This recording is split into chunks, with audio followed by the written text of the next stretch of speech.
Thomas Soto. Le vrai faux de l'info de la matinale, Jean-Philippe Ballas, bonjour. Bonjour Thomas, bonjour à tous. Ce matin, faites ce que je dis et pas ce que je fais. On parle du 49.3, passage en force dénoncé par Pierre Laurent, le secrétaire national du Parti communiste, invité de Jean-Pierre Elkabbach hier matin sur Ordre. Je rappelle que ceux qui l'utilisent aujourd'hui n'ont cessé de le dénoncer il y a des années. Quand Sarkozy utilisait le 49.3, les mêmes qui sont au gouvernement aujourd'hui hurlaient contre l'arme antidémocratique du 49.3.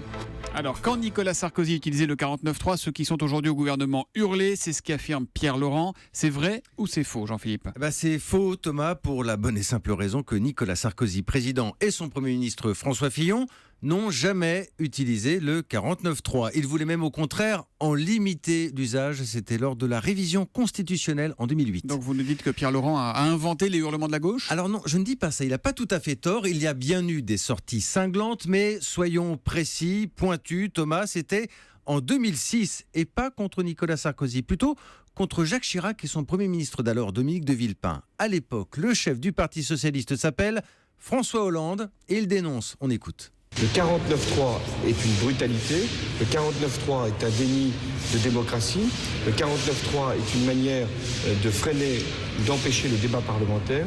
Alors ça c'était en 2006, mais dites-moi, ça n'a pas empêché François Hollande d'utiliser le 49.3 l'an dernier pour la loi Macron. Et forcément l'archive est ressortie à ce moment-là. Mais il est souvent utilisé le 49.3 ou pas ? Alors depuis 1958, il a été utilisé à plus de 80 reprises. Ça reste quand même un recours assez rare.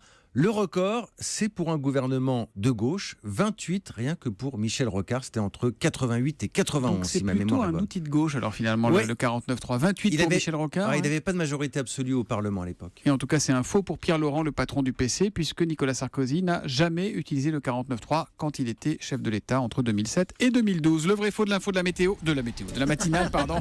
C'est avec Jean-Philippe Ballas et c'est tous les matins après le journal de 7h30. À lundi, Jean-Philippe.